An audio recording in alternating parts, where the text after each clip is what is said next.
My name is Gregory Griffin, and I'd like to thank all of you who are Chartwell members, as well as anyone who is joining us for the first time. Our mission at Chartwell is to drive excellence in the utility industry by connecting the industry to solutions, and today's webinar is one of the many ways that we strive to achieve this goal. Before we get into our topic for today, please keep in mind that if you have any questions during the webinar, we encourage you to submit them through our Q&A tool as we go along. We will get to those as many as we can at the end of the hour. And finally, today's webinar is being recorded. A link to the on-demand version of the webinar will be sent to you tomorrow when the recording is available for viewing.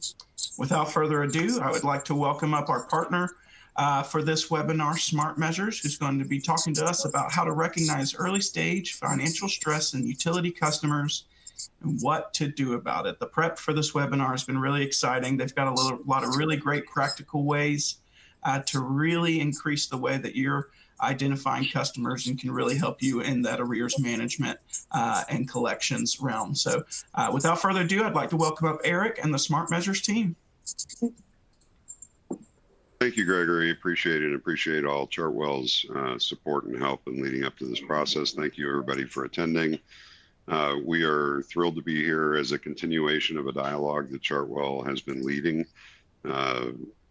that kind of began with the ComEd webinar in late January and a Chartwell-led webinar in late March.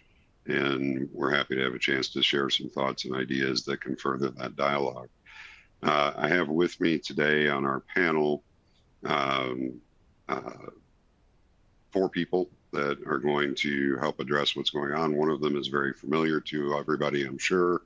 That's Pat Ricks, who has 36 years of utility experience in customer experience, customer service, market research, has always had a focus on vulnerable customer strategy, and he now leads Chartwell's Vulnerable Customer Leadership Council. Following Pat, we have Libby Dale, who is a co-founder of Smart Measures. Smart Measures is an Australian firm that helps energy retailers and utilities reduce customer debt and improve retention through predictive AI and behavioral science. Libby brings over 40 years of experience across business and technology roles, including stints at IBM, NEC, Telstra, et cetera. She works closely with utilities to apply data-led approaches to early intervention, improving customer outcomes and delivering measurable financial results. Libby has a bachelor's and an MBA from RMIT University. We also have Rebecca Wilson, who holds a master's in business psychology. Rebecca's career has been spent understanding why people do what they do, especially in moments when behavior defies logic. Rebecca is going to speak to applying behavioral science to messaging and communications and how that can work in conjunction with early prediction to be able to identify customer types. Mike Crooks is the other co-founder of Smart Measures.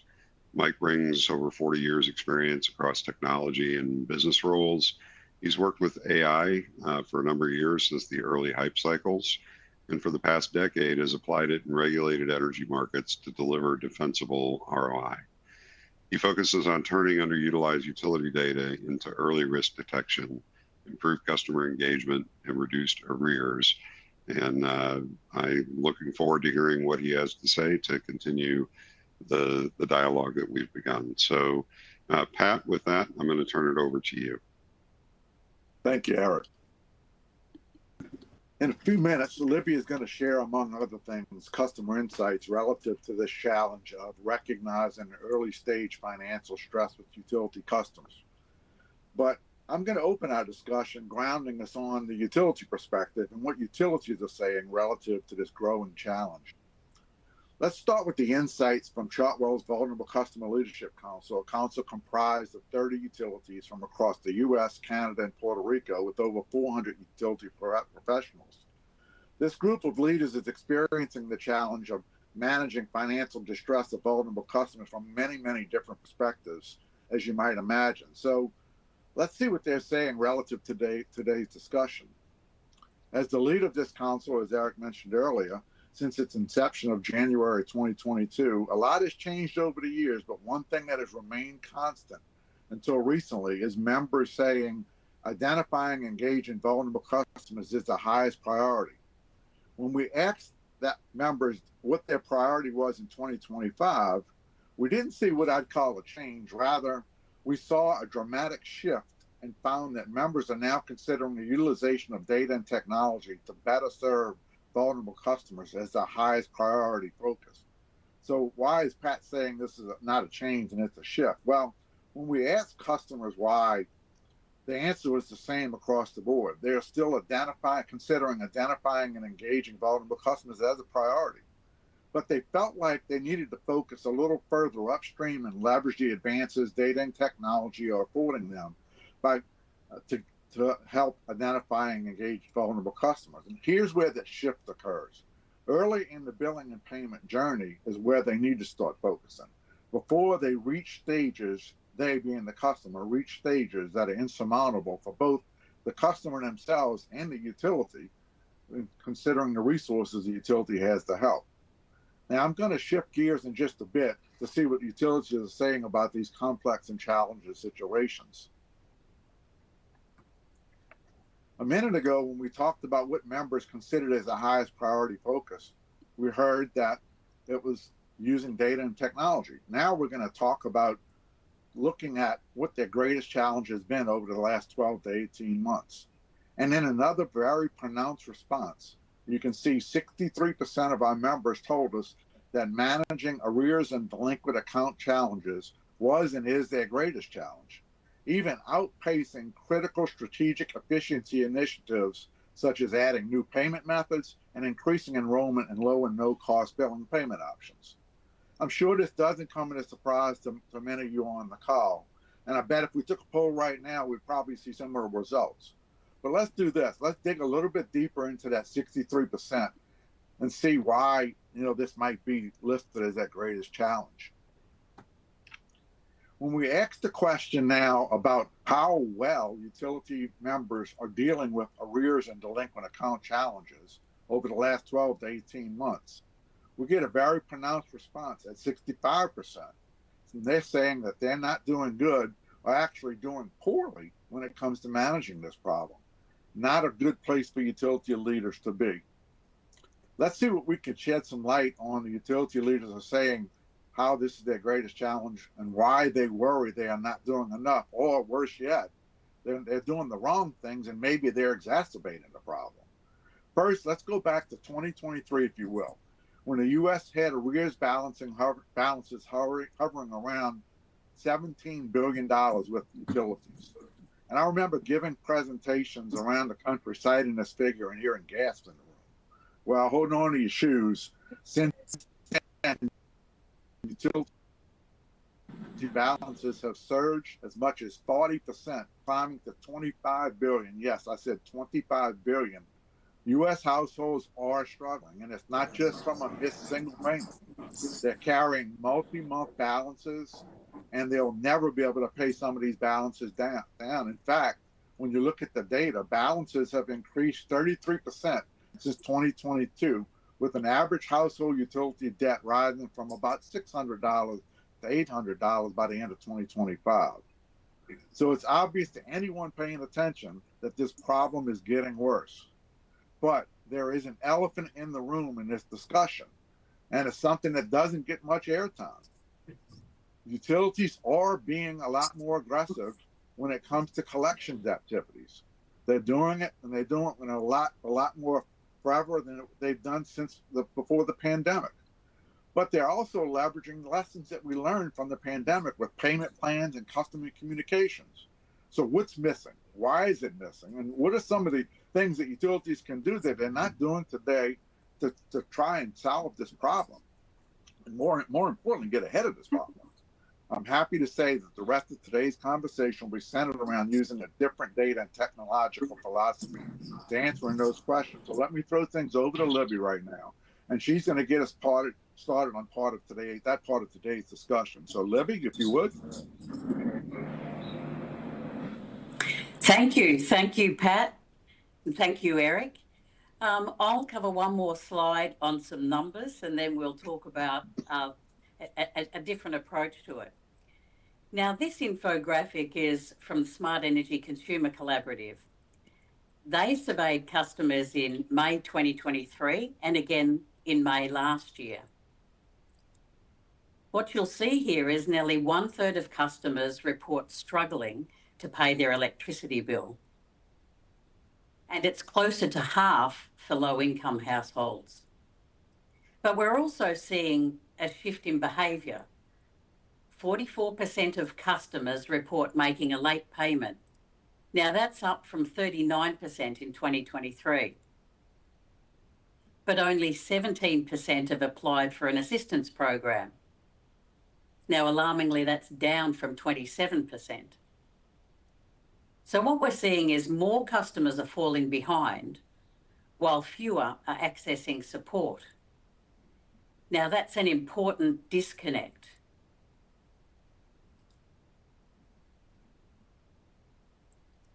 So what this is telling us is quite simple. Customers are under increasing pressure, and as we've heard, utility debt is rising. At the same time, collections processes are more mature than they've ever been, and yet arrears remain elevated. Now, that's the tension. It's not that collection strategies are broken, they're doing exactly what they're designed to do. But the environment has changed.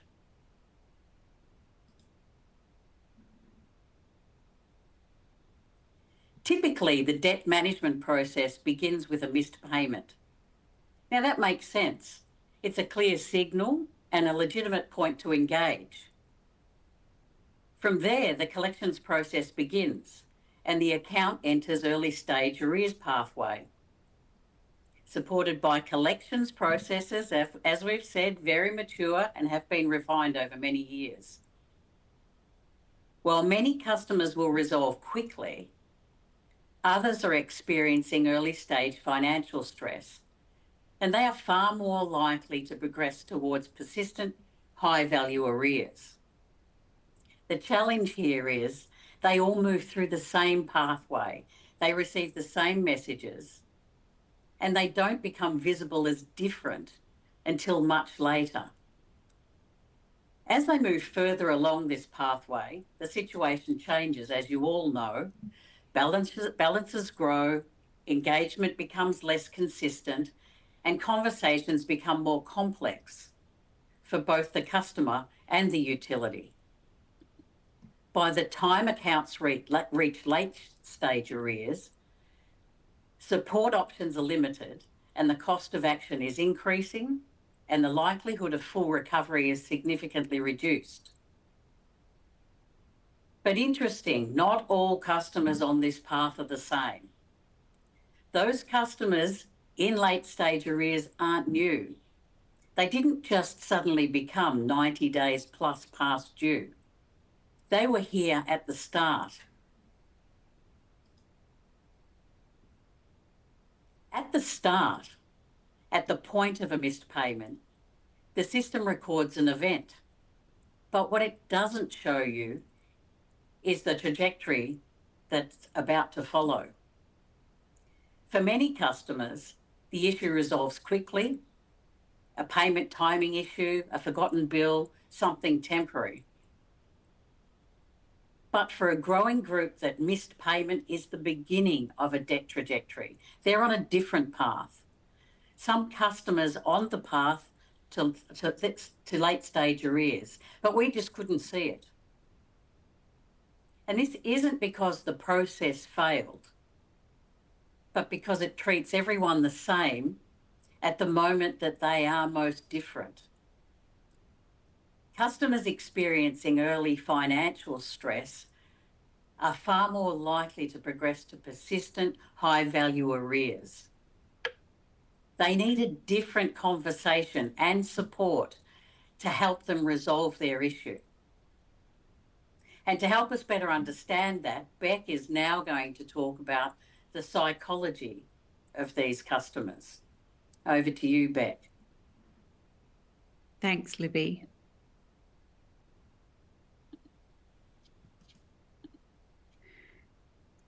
Here's something that should give everyone in this room pause.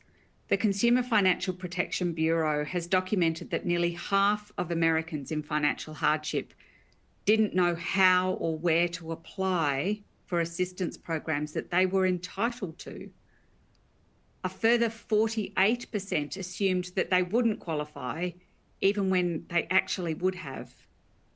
So the information exists for the customers, the programs exist, and people still aren't asking for help.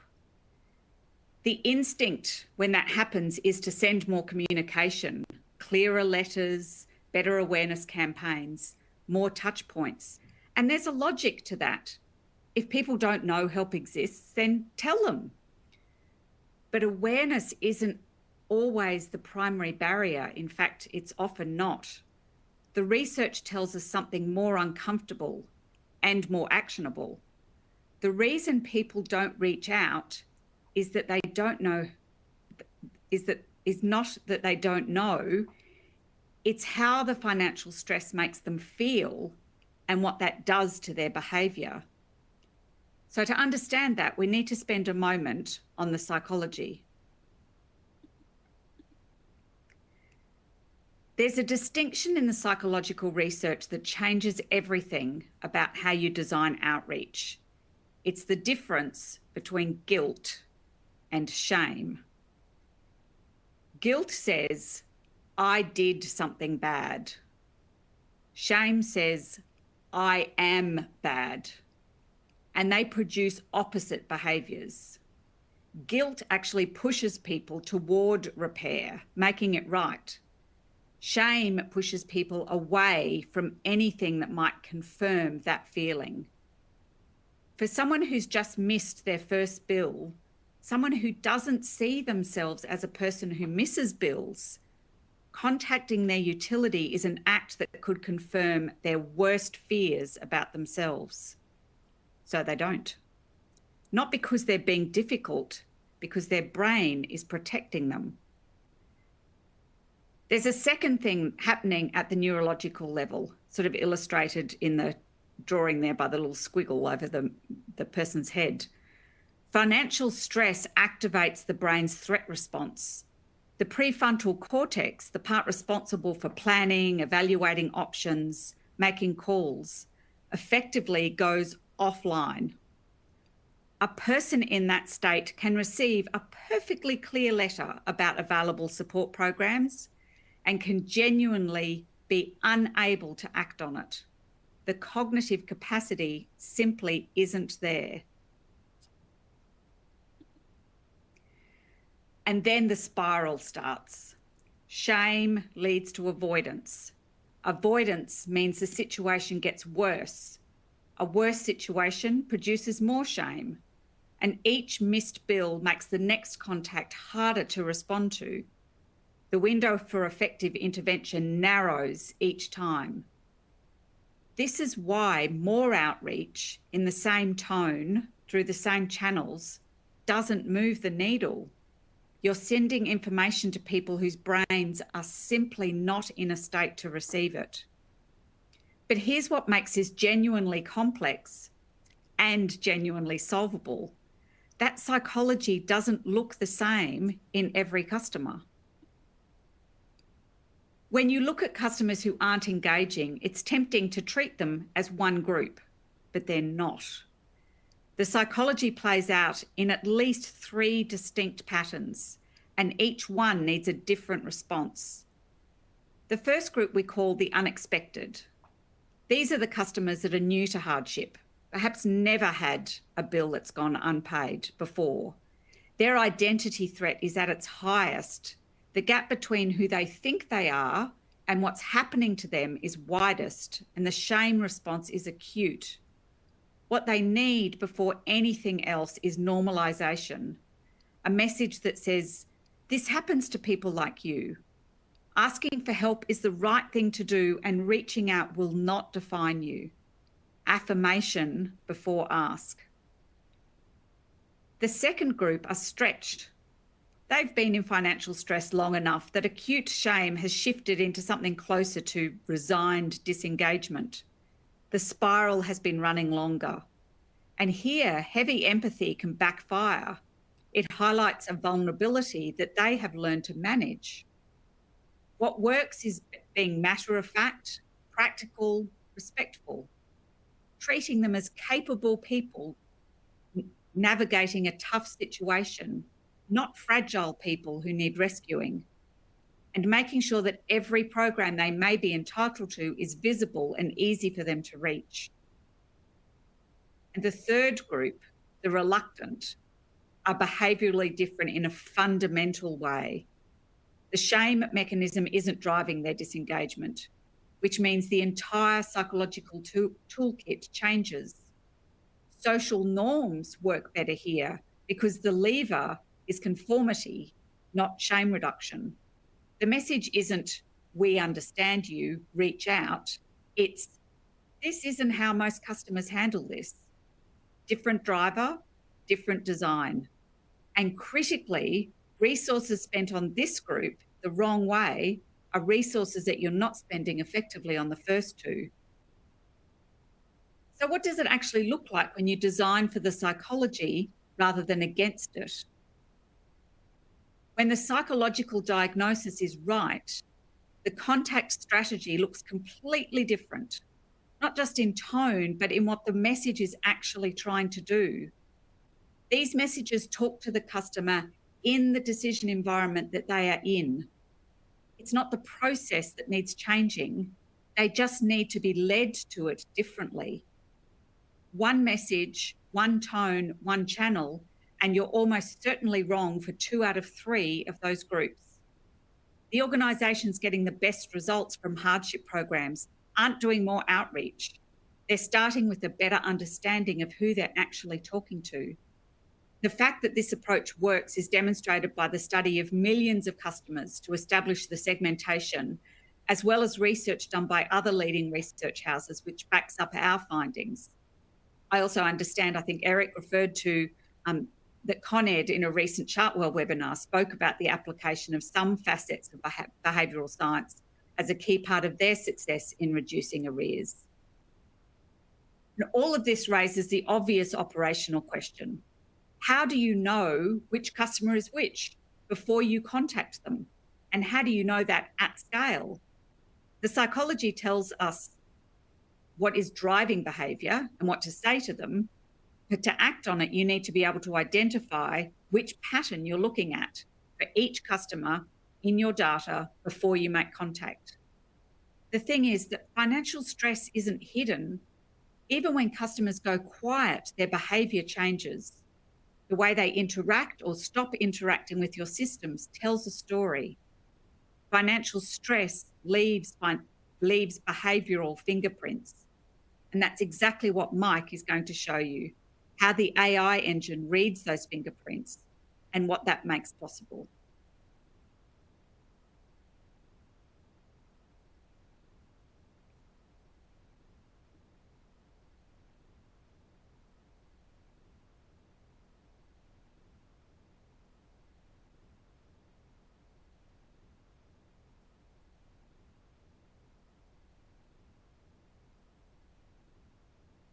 The first is there's no need to replace your existing collection systems and processes or to commission a new major IT project.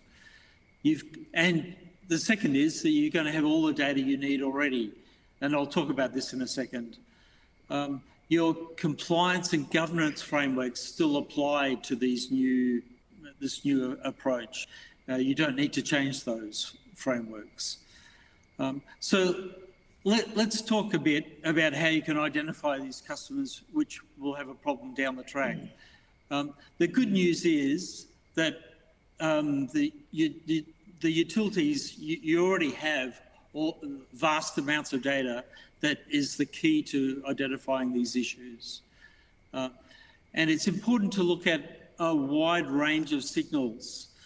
So it's not just the financial signals, it's not just the payment behaviour, it's not just the invoices and all of the financial indicators.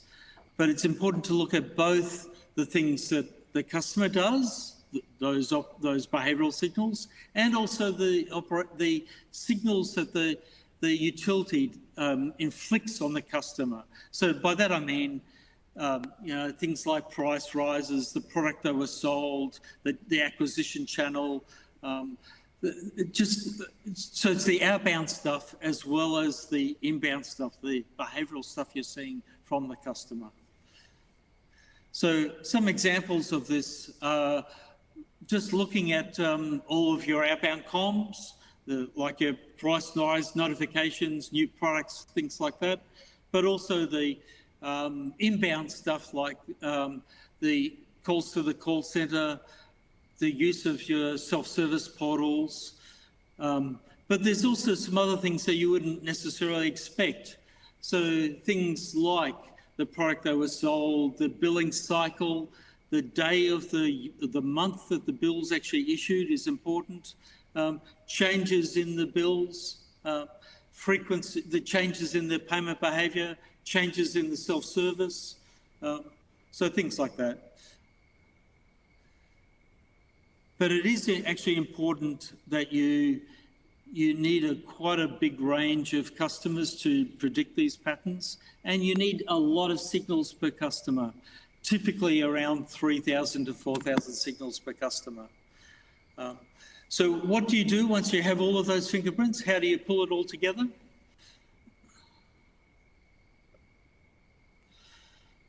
It's important to know that these predictions are really just the start of the answer. So if you've got predictive algorithms and models in the past, that's not really the total picture. It gives you some indications and helps you get some insights, but it doesn't actually help you fix the problem. So it's important, once you've identified who's at risk, you need to engage them. And for that to be effective, you need to use behavioural science. Use a behavioural scientist to design messages, in other words, treatment strategies, specific to the different debt types. And the messages must be designed to augment, not to replace your current collections activity. Your standard governance and compliance frameworks still need to apply to these new messages. Testing and measuring is critical. You need to measure all of this against control groups, not only to detect which messages are going to work, but to also continuously measure so that you know when things stop working, because these things do stop working and you need to evolve. Once you have a pool of treatments that are known to work, you're ready to scale. And treatments can be allocated based on what's the most likely treatment to change the outcome for each at-risk customer. And so you typically use a second AI to achieve that goal. The governance frameworks, as I mentioned, need to apply, and these treatments should be sent through your existing message delivery platforms.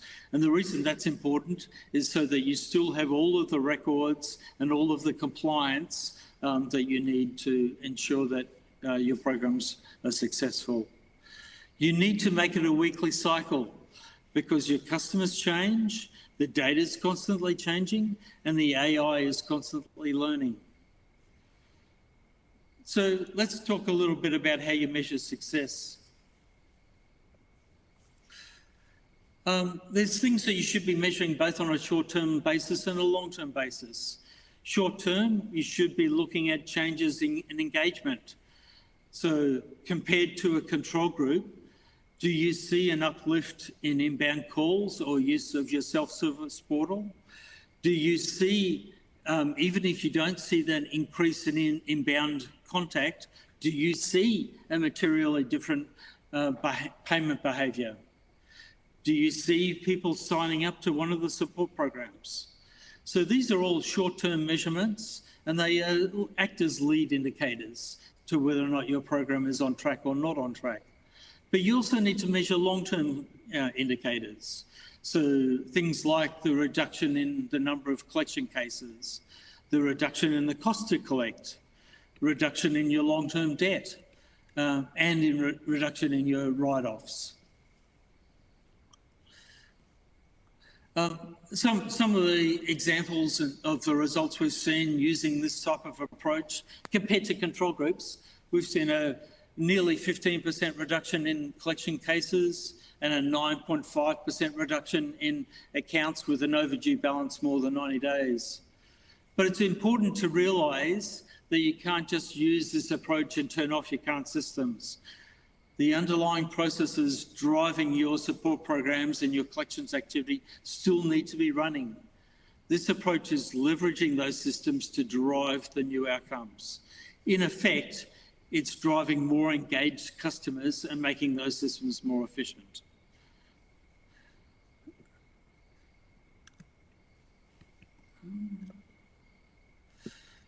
So now I might hand over to Eric, who's going to do a bit of a wrap up.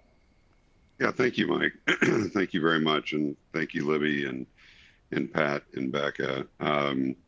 As I've been listening and taking notes, I've kind of tried to, understand the key messages that are here. There's lots and lots of information. As Mike just pointed out, thinking about the concept of 3,000 to 4,000 data signal points per customer in an environment, in a world that utilities live in with hundreds of thousands and millions of customers, creates an almost unfathomable amount of data that we have to draw from. Thankfully, advancements in technology and the advent of AI is designed to do exactly that: crunch massive amounts of data and produce usable information as an output. So I think part of the message here is consistent with Pat's original point that utilities are interested in figuring out how to use and leverage technology and analytics to better serve vulnerable customers and to better attack the growing bad debt and collections problem. It's the advances in technology that are making this possible. Libby pointed out the existing systems aren't broken. We're not suggesting that people need to embark on major system integration projects or whole new IT directions, but rather being able to leverage the data that you have in a new way, utilizing an outsourced service through AI to be able to predict and define different customer types that then feed into behavioral analysis as covered by Becca. That, I think one of the compelling statements made earlier was that, we're hitting customers with the same message at the exact time when they're most different, in the early stage of their pathway along the collections process. I think that's a very powerful thing to consider. If we can identify them effectively, if we can categorize them effectively, if we can send the right message at the right time, we're going to have a much better opportunity of disrupting that destructive behavior cycle that Becca covered. So, understanding the fingerprints, that behavioral fingerprints that customers who are facing early stage financial stress is critical to the process. Utilizing the right tools to be able to message them, to get the most effective messaging to them at the most critical times, and doing all of that without major disruptions or changes in your existing processes, in your existing systems, sounds like something that's worth considering further. This does not change your governance framework. It does not replace the collections process. This is merely thinking of ways to apply new tools in a manner that extends and augments what you're already doing. So, if you think about leveraging data with advanced technology, financial stress customers are not going to self-identify. We need to do something proactive based on what we know about them in order to be able to understand where they're coming from, where they live, and where they are in the process. And this is the new ideas being introduced here. The Con Ed webinar was fascinating. Huge problems coming out of COVID. Tremendous success in being able to reduce their bad debt, their bad debt obligations. But their focus was, 120 days out and beyond, with the desire to move it up to 90 days maybe at some point 60 days. This is an approach that's saying, let's jump in a lot earlier in the process. Let's identify people. Before it becomes a problem. And I guess we can close and move into Q&A with this quote that came from the Australian government regulatory executive, specific to what the progress that Smart Measures has been making in Australia, in talking about catching people at the top of the cliff, while the rest of us are trying to put them together when they hit bottom. I think this is a pretty powerful image to define what we're trying to convey here today, that, you know, utilities can take a little different approach to how to address this growing problem that we're all experiencing. Let's find and identify the customers early. Let's engage with them in a way that makes sense to them and creates the right behavior. Let's continue to do all the things that we need to do triage when people fall off the cliff. But the best way to address growing bad debt is to reduce the number of customers that are vulnerable to it. So with that, I'd like to move us into Q&A. If you have questions that you want to submit, you can use the Q&A feature to do that. We've got a couple that have come in, and I can start to paraphrase those and throw them out to the panel for discussion.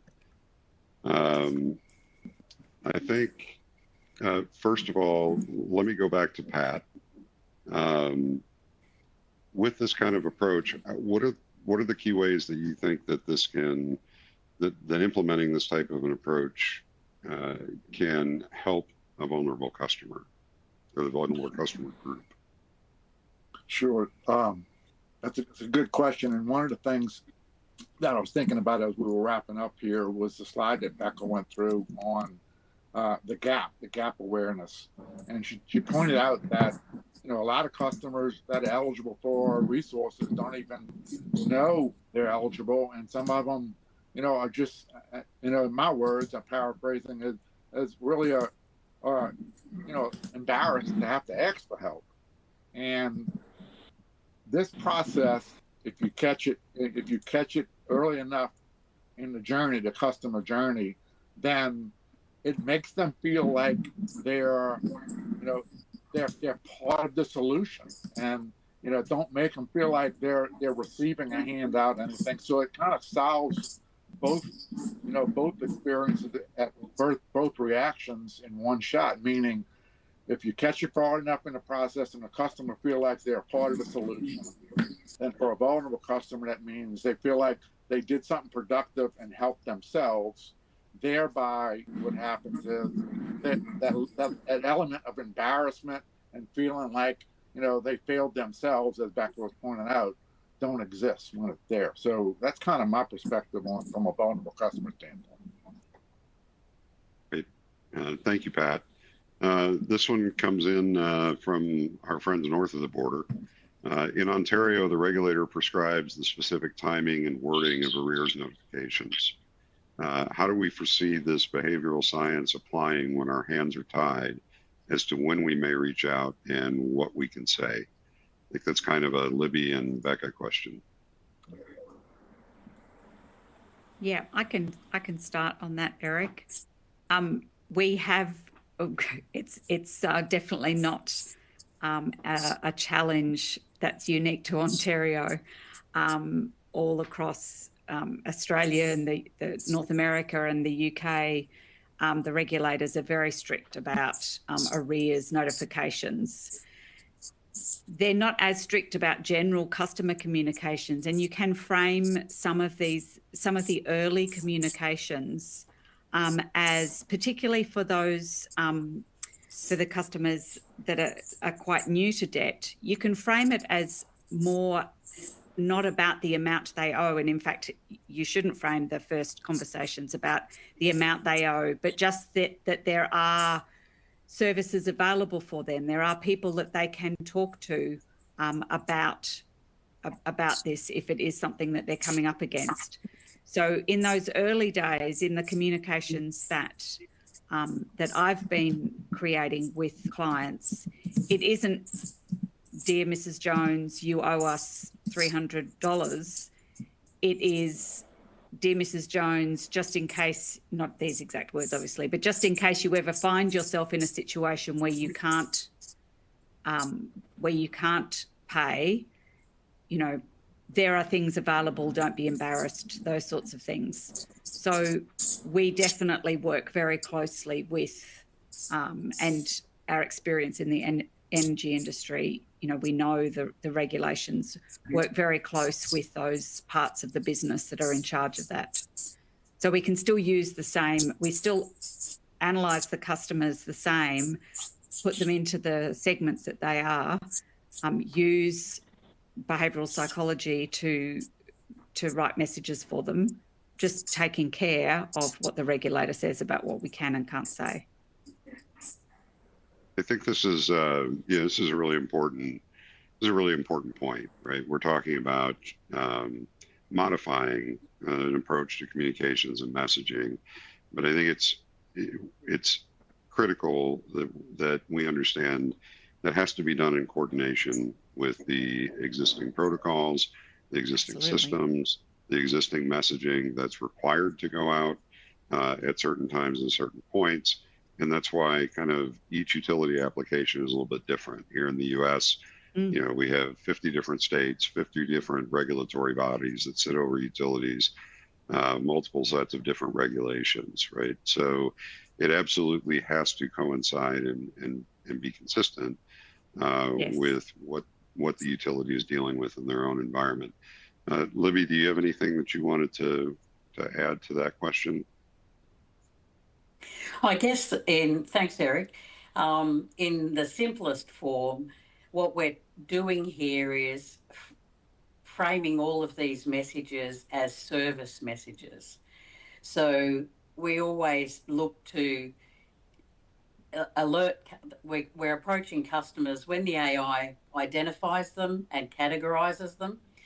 We're crafting messages that suit that particular debt type, and then we design the messages in a manner that they appear to be service messages. So they don't appear to be collections messages. Most of our time is spent with the brand people, the collections people, making sure that the language is completely consistent with the retailer/utility so that their brand is reflected in the messages, but they're framed as service messages rather than collections messages. And as Rebecca's just said, that's an important distinction. This is an overlay. This doesn't replace your existing collections processes or messages. Yeah, Eric, I wanted, if you don't mind, I'd like to opine on this because I feel pretty strongly about this. You know, the question that's coming in from, it looks like LaPlante Lane. I probably really messed up the pronunciation of that name. That's that New Orleans accent. But the question, I don't. Oh, Pat, we lost you. Just when you were feeling your most passionate. I think something.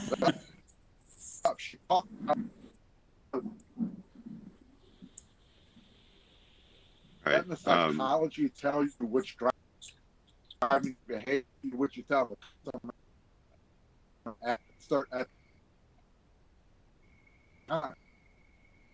Yeah, Pat, you're cutting out real bad. I hate to see an individual customer is going to have a unique response. I'm sorry. Can you hear me now? We can now. I'll say real quickly.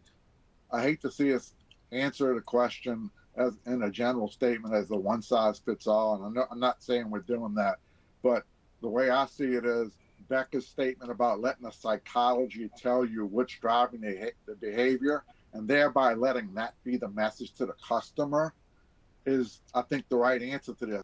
That is not going to be one answer for everybody. It's going to be let every individual customer, we will know at what point in time and what message to say to that customer when it comes up. Yeah, absolutely. Absolutely. And if you're running behavioural science in messaging, as we keep saying, it doesn't replace it, it works alongside it. And it's the AI segmentation that accelerates what you're already doing by making sure that the right approach reaches the right customer. So it's much more personalised. Correct. Great.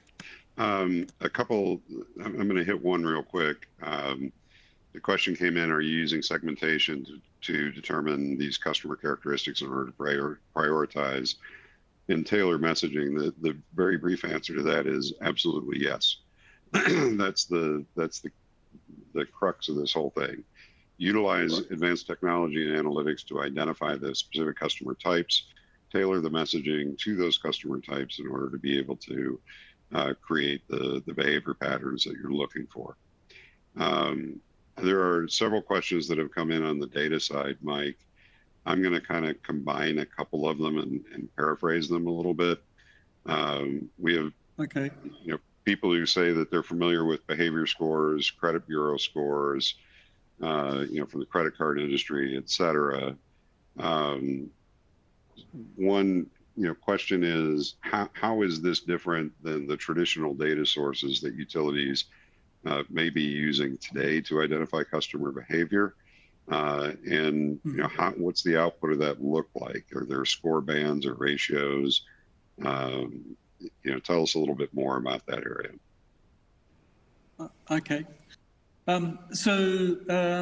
The credit reporting agencies and their scores are useful and they're definitely predictive, but they're by no means the total picture that you need to get the accuracy that you want, particularly as you're trying to segment and you're trying to predict who is going to be the different types of customer debt, the different personas that Beck was talking about earlier.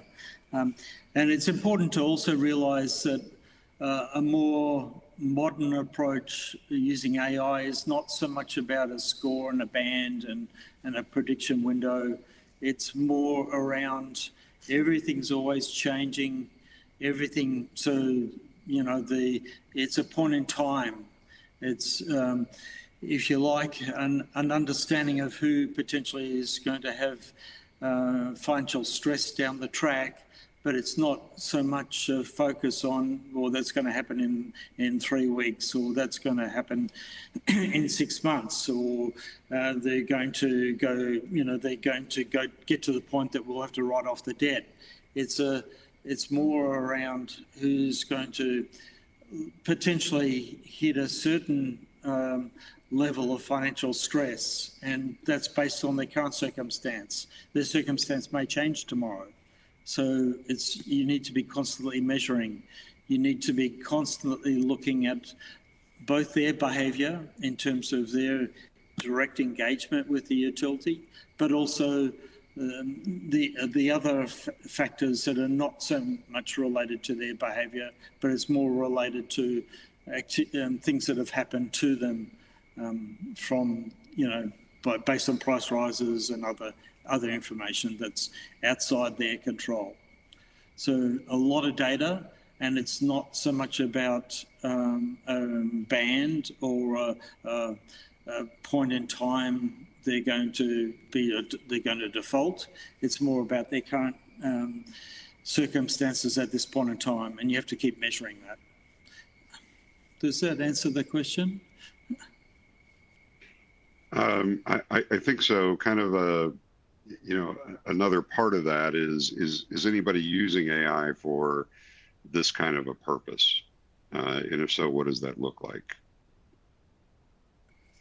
So you can get off-the-shelf toolkits that will make these predictive assessments, but I guess the ones that work best are not so much the off-the-shelf toolkits, but the ones that are designed to learn rapidly.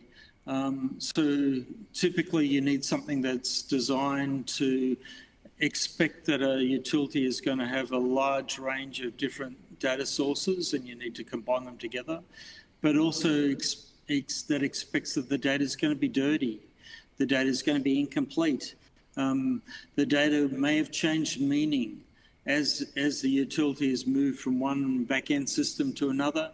The data may look the same superficially, but has changed meaning because of the different systems that are being used. So the more modern systems, potentially not off the shelf, and hence I can't give you the name of a particular system, but the more modern systems are really designed to rapidly ingest all of this data without having to spend a lot of time preparing the data.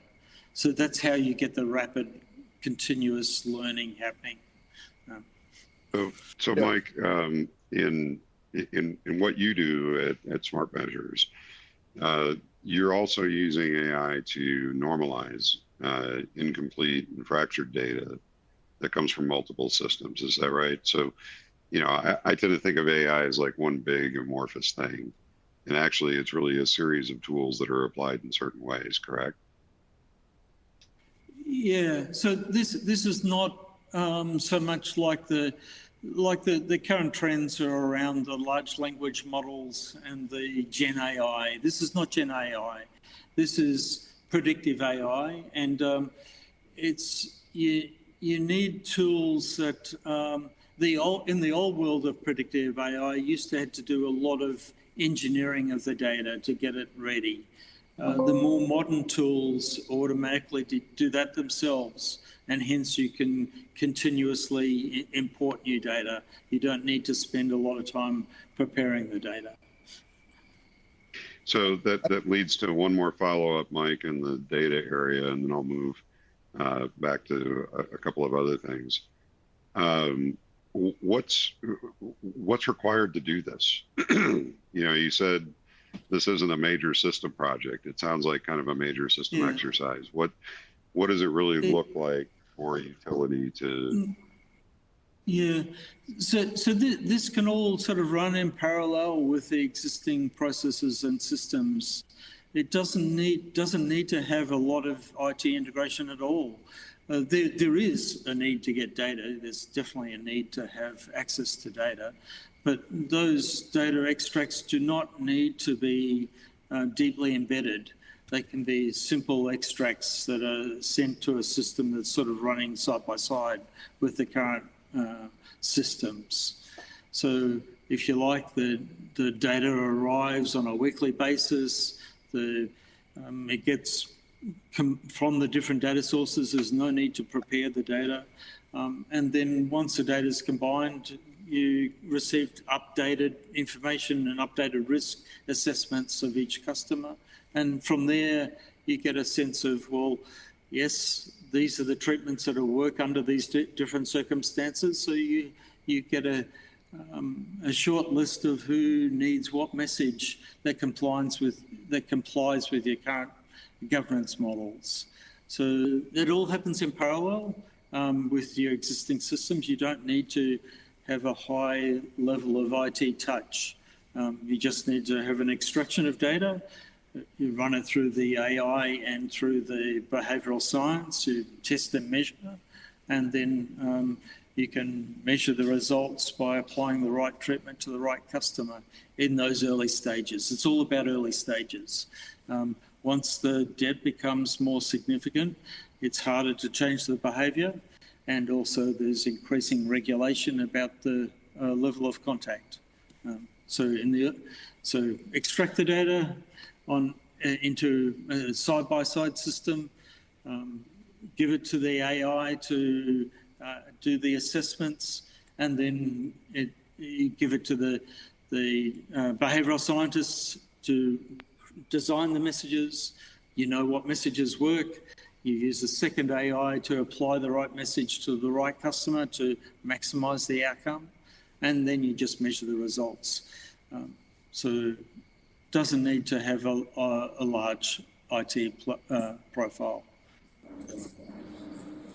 Okay, so it's not really a new software implementation. It's a side-by-side process that can be done on-site or exported. Did I hear that right? Correct. It is. That's correct. Yeah. Okay. It might be important, Eric. it might be important to mention that the way that we have been delivering this is as a managed service for that reason, so that's consistent with the low touch and the low integration that's required, that the Smart Measures team does deliver this solution as a managed service to ensure outcomes. And we have done that, our longest contract's 5 years so far. So thank you, Libby. We have time for maybe one or two more. This one kind of pulls together some of what you talked about, Becca, and some of the kind of data and scaling discussion we had. If the messaging needs to be so different for each customer type, how early in the process does the diagnosis need to happen?